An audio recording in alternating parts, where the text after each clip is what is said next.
भंडासुर ने सूर्य देव से उनका अक्षय पात्र प्राप्त कर लिया है, इसीलिए अब वहां मोदकों की संख्या में कोई कमी नहीं होगी।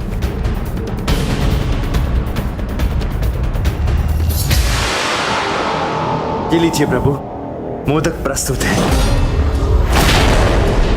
ये तो सूर्य देव का अक्षय पात्र है, जो कभी इच्छित सामग्री से रिक्त नहीं होता। अब कोई चिंता नहीं है प्रभु, अब जितने चाहे उतने मोदक प्रस्तुत होंगे। इसलिए ना अब मोदक समाप्त होंगे और ना ही आप अपने वचन के अनुसार यहाँ से जा सकेंगे। अपने आराध्य को दिए वचन को निभाने के लिए इतना तो चलता है प्रभु। आप लोग जाइए, सभी अपना अपना कार्य कीजिए।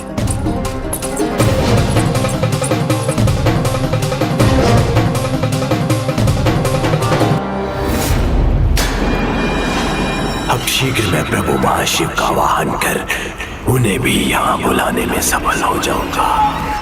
आप रुक क्यों गए प्रभु? लीजिए ना, संकोच मत कीजिए, ग्रहण कीजिए प्रभु। अब जब मैंने और मोदक जुटा लिए हैं, आप भी रुक नहीं सकते प्रभु, क्योंकि आपने ही वचन दिया था कि जब तक मैं मोदक प्रस्तुत करता रहूंगा, आप मन भर के उसका सेवन करते रहेंगे। इसलिए प्रभु ग्रहण कीजिए ना।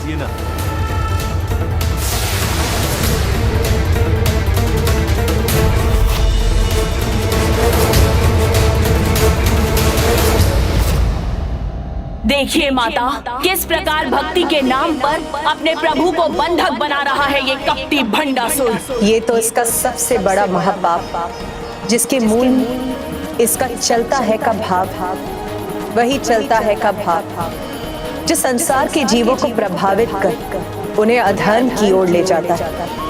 ये वही चलता है का भाव जो भंडासुर के अस्तित्व का आधार है, जो वास्तव भंडासुर ही इसी चलता है कि भाव रूपी भंडासुर का नाश करने, इस भंड क्रिया अंत करने अपना आविर्भाव किया है।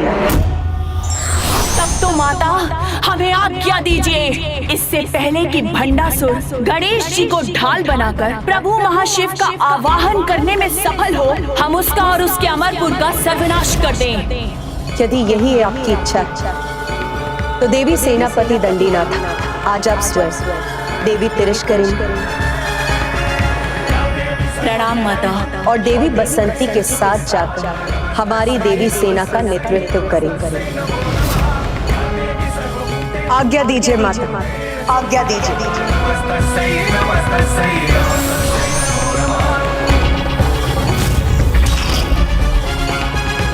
सूर्योदय के साथ युद्ध के आरंभ का समय हो गया है।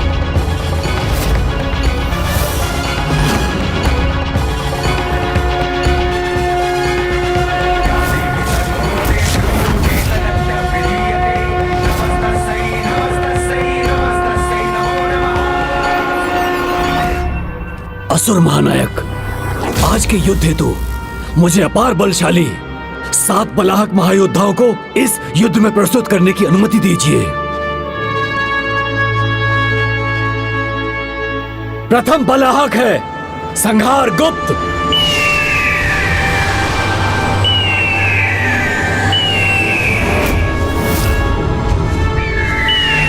प्रणाम असुर महानायक। अगले 2 बलाहक हैं सूचिमुख और फाल्के मुख। प्रणाम असुर महाराज। हमारा प्रणाम स्वीकार कीजिए असुर महानायक। अगले 2 योद्धा हैं दैत्यराज विकंड और विकटानव। प्रणाम असुर महानायक। प्रणाम असुर राज। और इन 7 महायोद्धाओं में जो अंतिम 2 योद्धा हैं वो है प्रेतराज करलाक्ष और करकट। महानायक, अन्य सभी से अधिक भयंकर हैं ये दोनों, क्योंकि ये अपने भीतर प्रेतों की सेना साथ लेकर चलते हैं।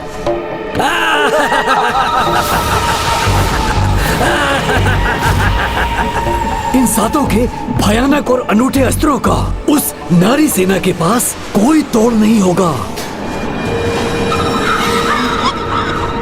साहस है, बल है और अस्त्र भी है, किंतु जो इनके पास नहीं है वो अपने बचाव के लिए ढाल।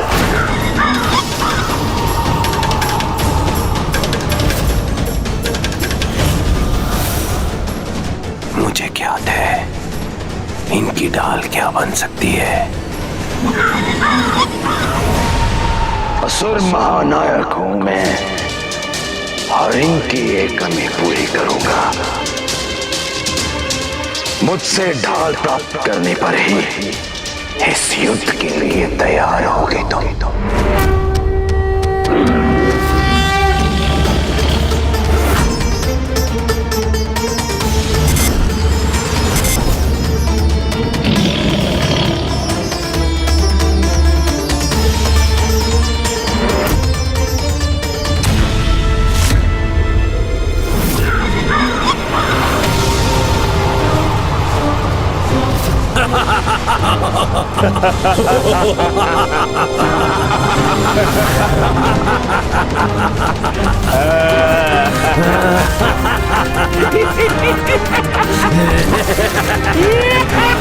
जो हमारे समक्ष आएगा उसका संहार कर देंगे हम।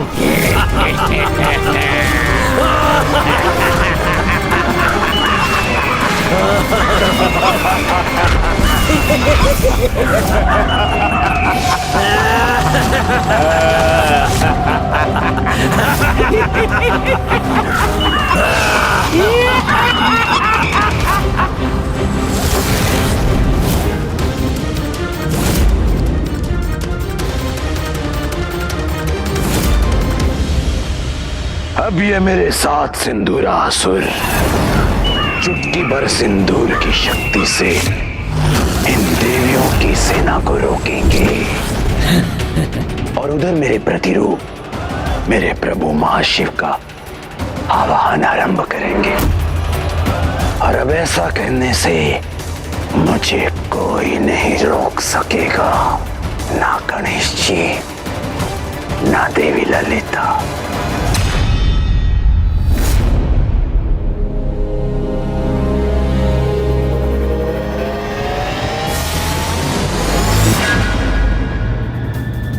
नहीं नहीं, मेरे यहाँ आने से इस दुष्ट को युद्ध में जो लाभ हो रहा है वो उचित नहीं। यदि समय रहते इसके कपट को विफल कर मैं माता के निकट नहीं लौटा तो अनर्थ हो जाएगा। प्रभु, आपके आशीर्वाद से अब ना कोई मेरे बलवान योद्धाओं का सामना कर सकेगा और ना ही प्रभु महाशिव के आवाहन हेतु मेरे महायज्ञ में कोई बाधा आएगी। ओम महाशिवाय नमः। ओम आदि शंकराय नमः। आप कितना भी विचार कीजिए, यहां से जा नहीं सकेंगे आप। और युद्ध में विजय के लिए छल और चतुराई का प्रयोग तो चलता है ना प्रभु। नहीं भंडासुर, ये तुम्हारी भूल है, क्योंकि युद्ध जीवन की चुनौतियों से हो अथवा शत्रु सेना से, विजय सच्ची लगन, कठिन परिश्रम और उचित युक्ति से ही प्राप्त होती है, छल और धूर्तता भरी चतुराई से नहीं।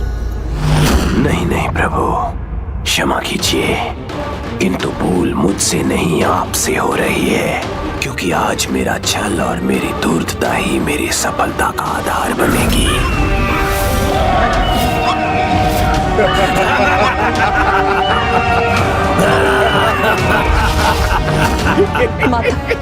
माता, ये अनूठी दिव्य ऊर्जा से घिरे ये सातों असुर साधारण तो कदापि नहीं।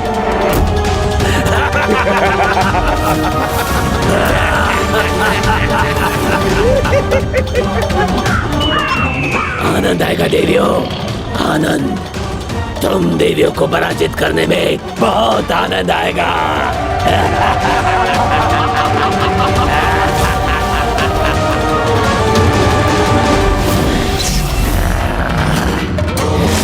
नहीं संगार को, मेरे द्वारा तुम्हारा संहार आज तुम्हारे नाम को सार्थक करेगा।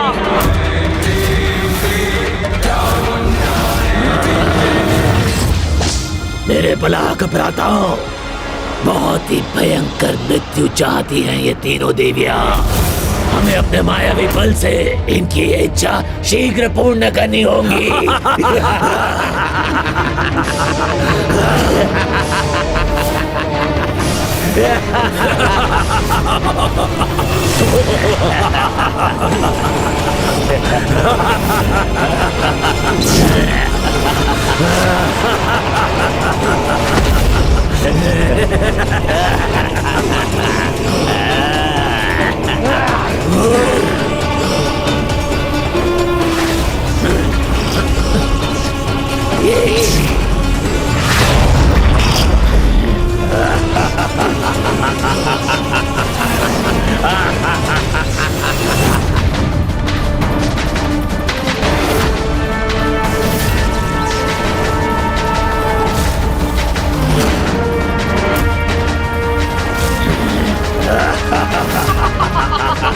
युद्ध भूमि को ऐसे निर्जन भवन में परिवर्तित कर दिया इस दुष्ट ने। असुर महानायक, ये बलाहक असुर अपनी युद्ध भूमि में रहते हुए भी अपनी माया से ऐसी व्यू की रचना करेंगे जिससे इन शत्रु देवियों को ये भ्रम होगा कि वो यहाँ से दूर अपने ही स्थान पर युद्ध कर रही हैं। किंतु सभी इनकी माया से मुक्त होने के कारण इन्हें यही देख सकेंगे। किंतु इसे बलाहक योद्धाओं को क्या लाभ होगा? अपने शत्रु को भ्रमित कर युद्ध भूमि में युद्ध करके विजय पाने का महारत प्राप्त है उन्हें।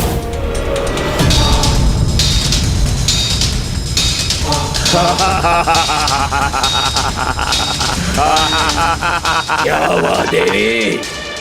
मेरे इस स्थान पर मुझसे सामना करने का साहस नहीं रहा क्या? युद्ध कहीं भी हो और कैसे भी हो, उसका तो एक ही परिणाम होता है संहार गोप, वो है तुम्हारा विनाश।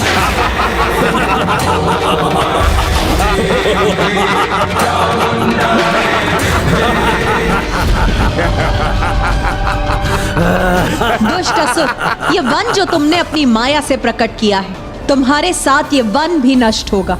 नहीं देवी, मेरे मायावी स्थान में तुम्हारे नहीं, मेरे ही प्रहार सफल होंगे। इसलिए अब एक अंतिम बार इस संसार को देख लो देवी।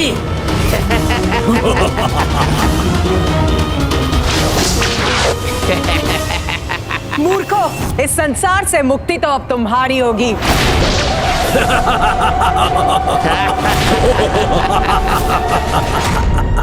प्रेतो, तुम्हारे इस मायावी खंडर के समान अब तुम भी अपने जीवन से रिक्त होगे।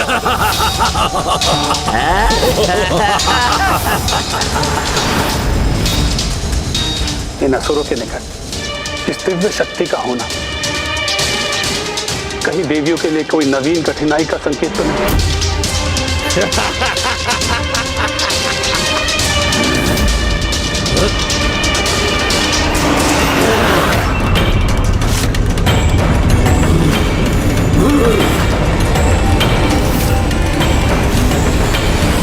नहीं देवी, एक चींटी के समान हम तुम्हें मसल कर रख देंगे।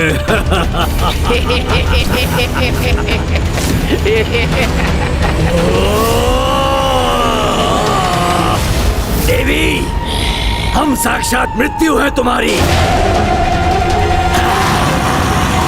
रक्तपात चाहते हो ना तुम? तो फिर अब वही होगा।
मेरे इस प्रहार ने अभी तुम्हें चकित ही किया है, किंतु अब ये तुम्हें आहत भी करेगा। नहीं संघार को, आहत होने का समय अब तुम्हारा है।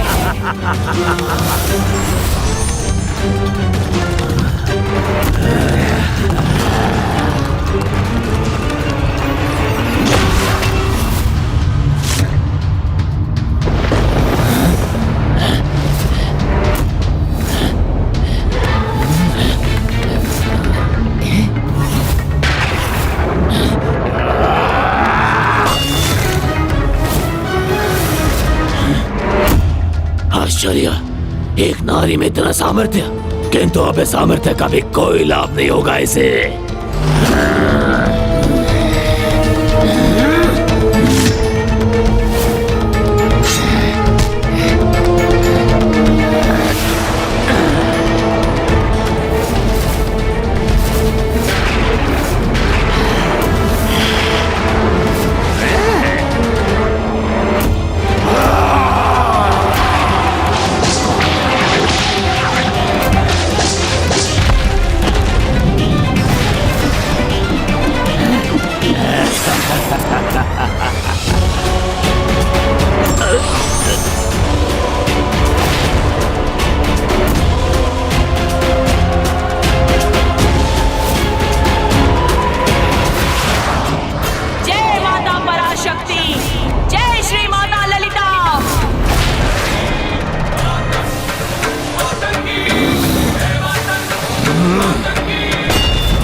मेरे प्रहार विफल क्यों हो गए?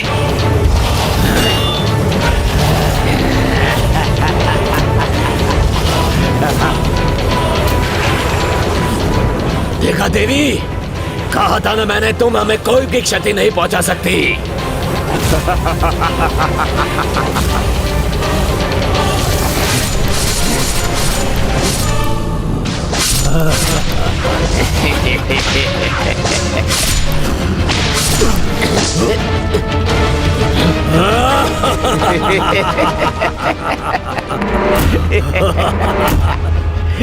तुम कुछ भी कर लो देवी, तुम्हारा कोई भी आघात हमें कोई हानि नहीं पहुंचा सकेगा।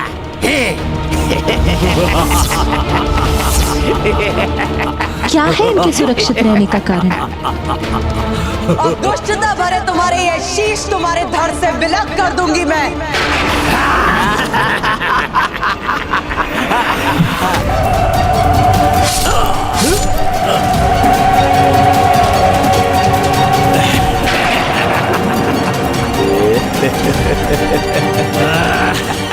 क्या हुआ देवी? हमें तो कुछ भी नहीं हुआ भ्राताश्री। हमारे शीश तो अब भी अपने स्थान पर हैं।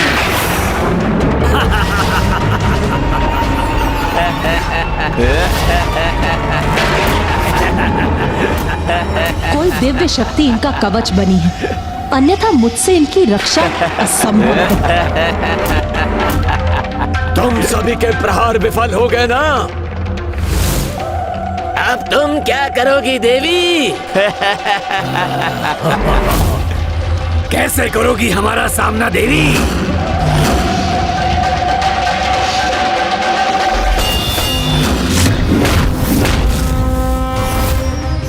धन्यवाद प्रभु गणेश जी, आपकी कृपा से मैं जो चाहता था वो प्राप्त कर लिया मैंने, क्योंकि अब तो ये देवियां इसी प्रकार युद्ध में उलझी रहेंगी। भक्ति का अनुचित लाभ उठा रहा है ये। इससे भले ही इसे क्षणिक लाभ प्राप्त हो जाए, किंतु भविष्य में कितना भयानक परिणाम होगा उसे ज्ञात नहीं है।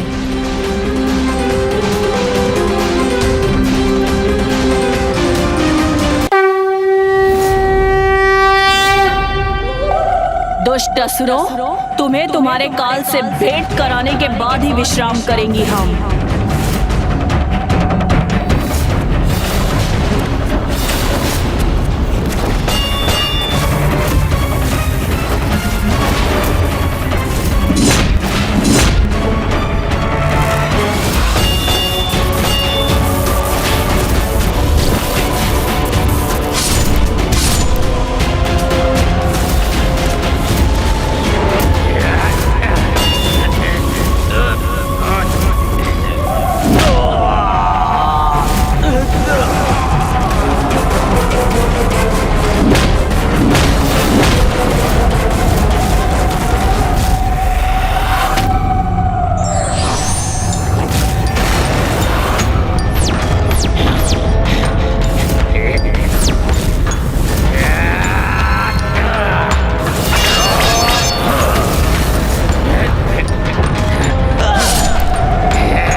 मेरे प्रभु, मेरे विघ्नहर्ता, मुझे ज्ञात है कि जब तक आप यहाँ हैं, मेरे किसी भी कार्य में कोई विघ्न नहीं उत्पन्न होगा और मैं अपने अगले लक्ष्य प्रभु महाशिव का वाहन यज्ञ करने में भी सफल होऊंगा।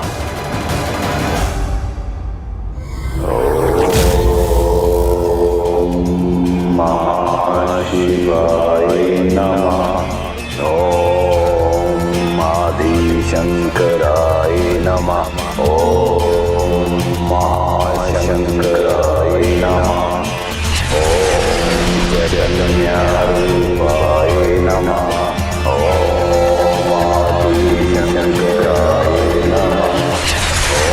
ओम जगन्नाथाय नमः। ओम आदिशंकराय नमः। विधि आरंभ हो चुकी है, शीघ्र यज्ञ का भी शुभारंभ होगा। सभी मेरी योजना के अनुसार हुआ तो इस मुझे समय में ये देवियां 7 सिंदूरा असुरों से ही युद्ध करती रह जाएंगी और मैं प्रभु महाशिव के साक्षात दर्शन प्राप्त करने में सफल हो जाऊंगा।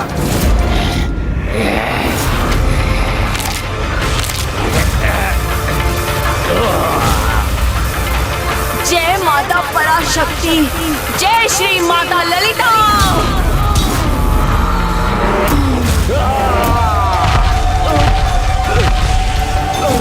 जय मां ललिता।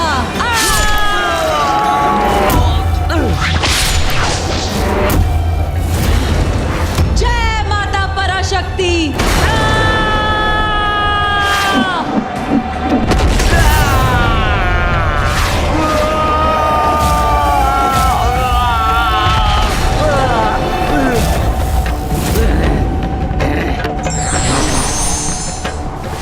था ना मैंने, तुम्हारा कोई भी आघात हमें कोई हानि नहीं पहुंचा सकेगा।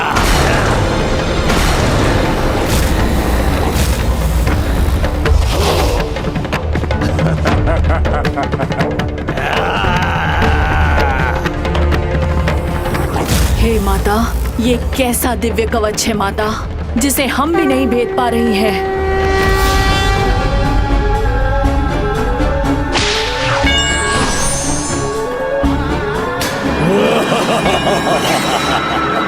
अब आप ही हमारा मार्गदर्शन कीजिए माता।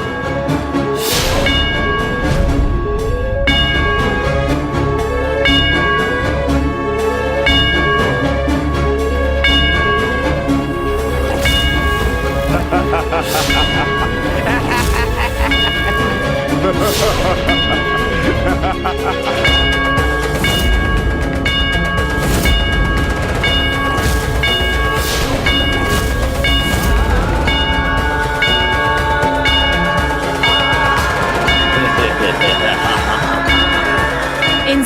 तो अपने तन पर श्री गणेश के चरण सिंदूर को धारण किया है।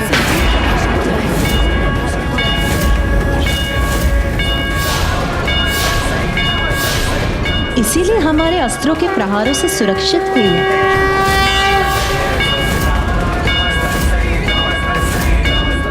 जब तक विघ्नहर्ता श्री गणेश का ये सिंदूर इनके शरीर पर रहेगा, ढाल बन के इनकी रक्षा करता रहेगा, ढाल बन के इनकी रक्षा करता, ढाल बन के इनकी रक्षा करता रहेगा। प्रभु श्री गणेश के मुख पर क्रोध का भाव, कहीं मेरे लिए कोई संकट न उत्पन्न कर दे। प्रभु, यदि मुझसे कोई भूल हुई है तो क्षमा कर दीजिए, किंतु भक्ति के फल का इतना लाभ उठाना तो चलता है। मुझे क्षमा कर दीजिए माता। ये असुर मुझे और मेरे आशीर्वाद का लाभ उठाकर आपके लिए कठिनाई उत्पन्न कर रहा है, किंतु मुझे आशा है आपकी कृपा से देवी माताएं इस कठिनाई को दूर करने का कोई उपाय अवश्य ढूंढ लेंगी। छल और धूर्तता का प्रयोग कर तुमने गणेश जी की शक्ति को अपना कवच बनाया है, किंतु जब वो कवच हट जाएगा तो अपनी रक्षा कैसे करोगे? नहीं नहीं, ये असंभव है। हमारे कवच को कोई नहीं हटा सकता।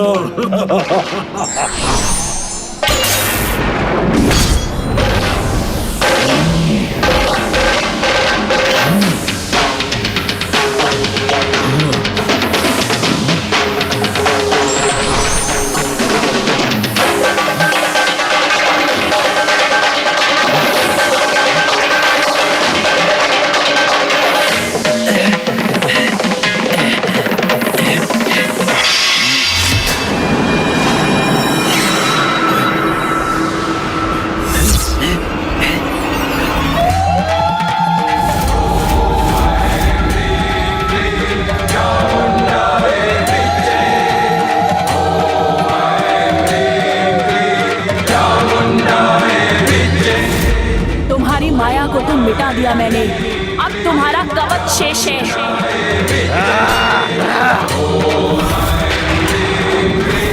ये सिंदूर का कवच बहुत शक्तिशाली है, इसे धोने के लिए हमें और बल का प्रयोग करना होगा। देवराजेंद्र,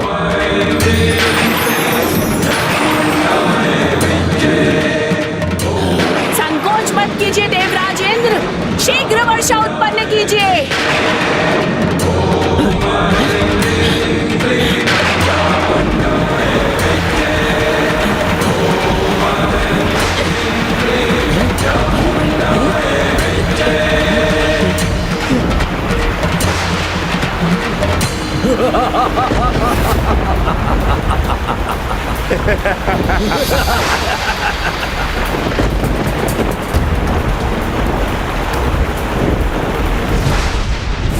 माता, इनके शरीर से गणेश जी के चरण का सिंदूर धुल क्यों नहीं रहा है?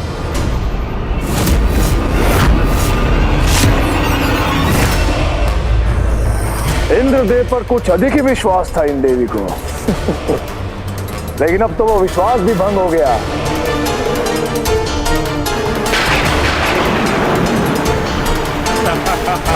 तुमने तो केवल जल ही बहाया है, किंतु हम तुम्हारा रक्त बहाएंगे। ये तुम्हारी वर्षा कराने की युक्ति तो व्यर्थ गई। अब हमारा सामना कैसे करोगी? अब हमारे द्वारा तुम्हारा अंत निश्चित है। मैं समस्त ब्रह्मांडों के सभी इंद्रदेवों का आवाहन करती हूँ, शीघ्र वर्षा करिए।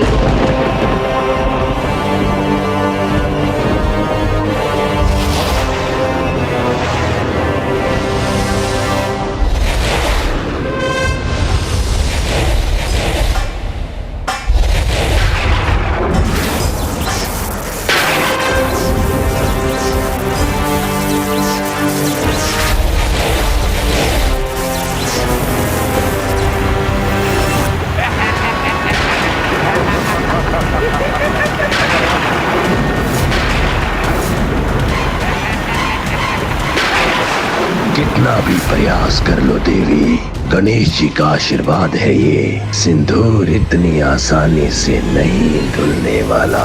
इन देवियों का ये प्रयास भी असफल हो तभी संपूर्ण होगा मेरा ये महायज्ञ।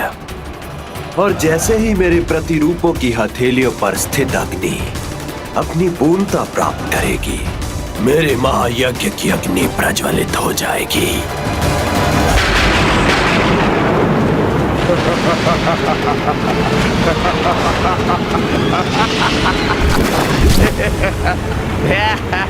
भले ही तुमने गणेश के सिंदूर से अपने असुरों को सुरक्षित कर दिया है, परंतु छल से प्राप्त किया गया आशीष कभी कोई काम नहीं आता।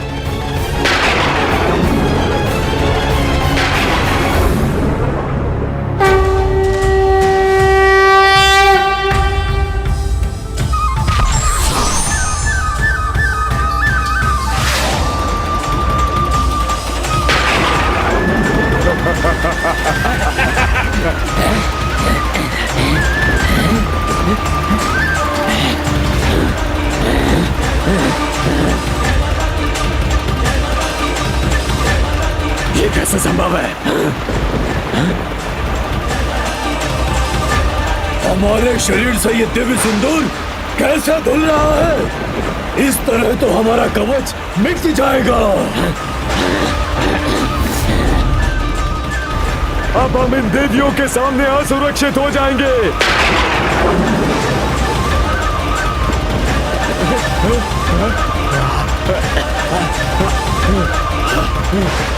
इंद्रदेव!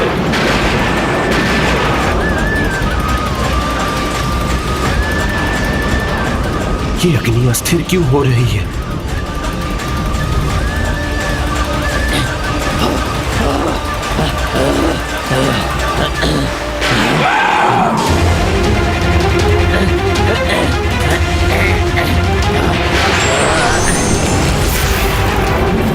रुक क्यों गए असुरों? आगे बढ़ो और वार करो हम पर। कहीं गणेश जी के इस चरण सिंदूर के साथ तुम्हारा अहंकार भरा दुस्साहस भी तो नहीं धुल गया?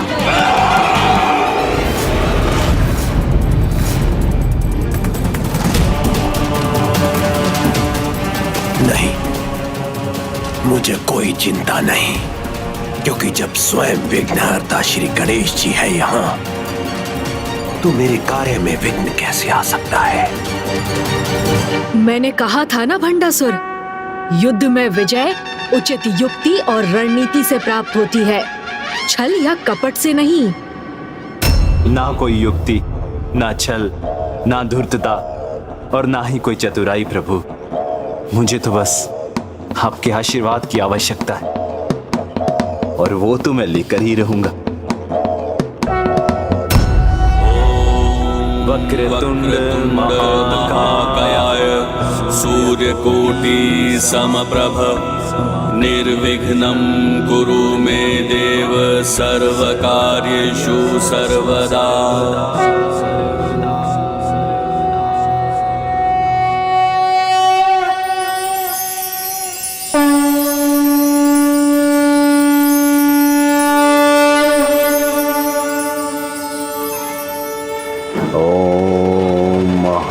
शिवाय नमः। ओम आदिशंकराय नमः। भंडासुर जो भी कर रहा है अनुचित है, फिर भी मैं इसे आशीष देने के लिए विवश हो रहा हूँ। जब तक ये मुझसे छल से आशीष प्राप्त करता रहेगा, मैं माताओं के लिए व्यर्थ ही बाधाएं उत्पन्न करता रहूंगा।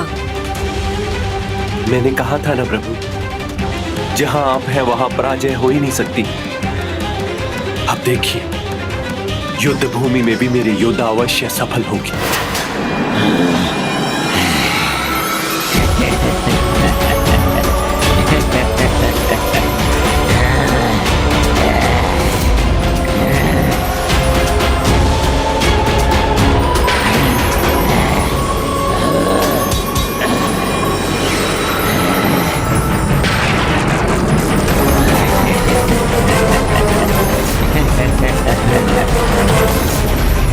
उन देवियों को लगा था कि सिंदूर धुल जाने से मेरे असुर परास्त हो जाएंगे, किंतु उन्हें इस नवीन उपाय के बारे में ज्ञात नहीं था। अब ये कैसा प्रकाश है, इसने माताओं की दृष्टि को बाधित कर दिया है।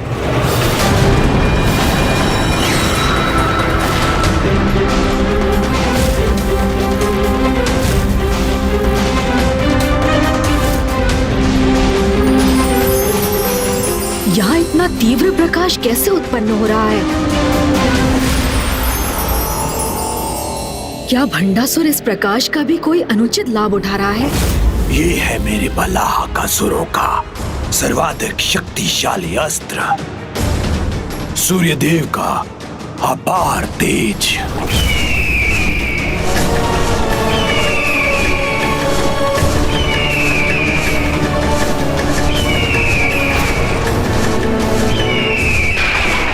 मेरा अनुमान उचित था। इस प्रकाश से माताओं की कठिनाइयां बढ़ रही हैं। चकित ना हो प्रभु, मेरे ये योद्धा अनुमान से अधिक विनाश कर सकते हैं। किंतु एकमात्र सूर्यदेव का तेज ही इस अपार प्रकाश का कारण बन सकता है। आपने सर्वथा उचित कहा प्रभु। ये प्रकाश सूर्यदेव से ही प्राप्त किया है इन्होंने। इनका जन्म होते ही इनकी माता किक्सी ने इन्हें सूर्यदेव की तपस्या करने का आदेश दिया और इन आज्ञाकारी पुत्रों ने तत्काल अपनी माता की आज्ञा का पालन किया।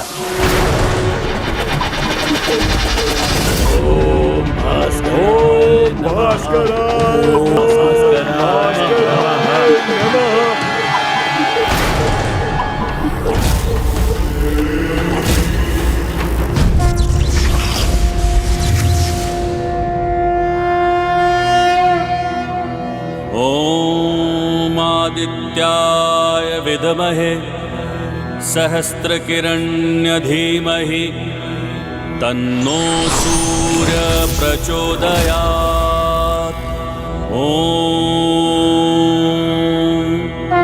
प्रणाम सूर्यदेव।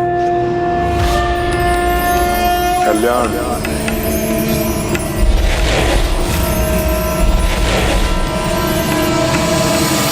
मैं तुम्हारे कठोर तप से प्रसन्न हूँ। मुझसे क्या वरदान चाहते हो? प्रभु, हमें अपने प्रकाश का वरदान दीजिए। जिसकी दृष्टि रख हमने इतनी कठोर साधना की है, वो प्रकाश जो सामने आए तो नेत्र स्वतः बंद हो जाए, जिसकी आभा से कुछ भी दिखाई ना दे। तथास्तु, तथास्तु, तथास्तु।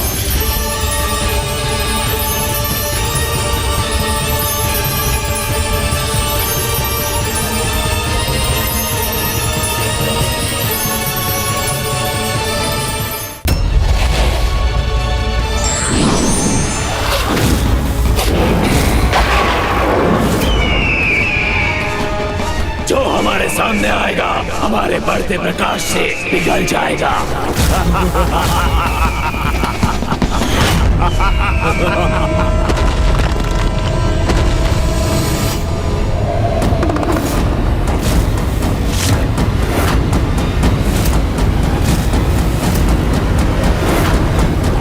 ये दुष्ट असुर माताओं की माता पर मेरे प्रकाश से ही लक्ष्य साध रहे।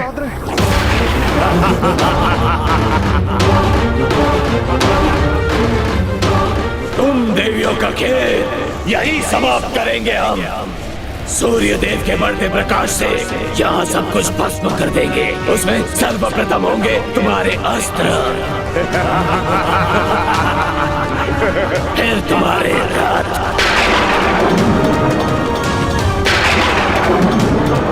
और उसके उपरांत तुम्हारी अस्थियों को भस्म कर तुम्हारा अस्तित्व ही मिटा देंगे।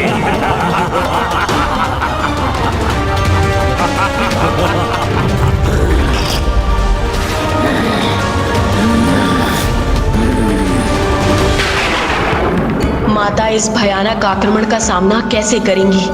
ये देवियां इस कठिन समय में हमारा मार्गदर्शन करने की कृपा कीजिए। देवी मंत्री नाथ दृष्टि प्रकाश से, किंतु जब प्रकाश के आभास एक गहन अंधकार उत्पन्न होता है, तब दृष्टि द्वारा उत्पन्न ये सभी भेद मिट जाते हैं और किसी भी भिन्नता का कोई आभास नहीं रहता। तब मेरी संपूर्ण रचना एक हो जाती। अब समय आ गया है उस सत्य रूपी अंधकार द्वारा असत्य रूपी प्रकाश पर विजय प्राप्त करने का।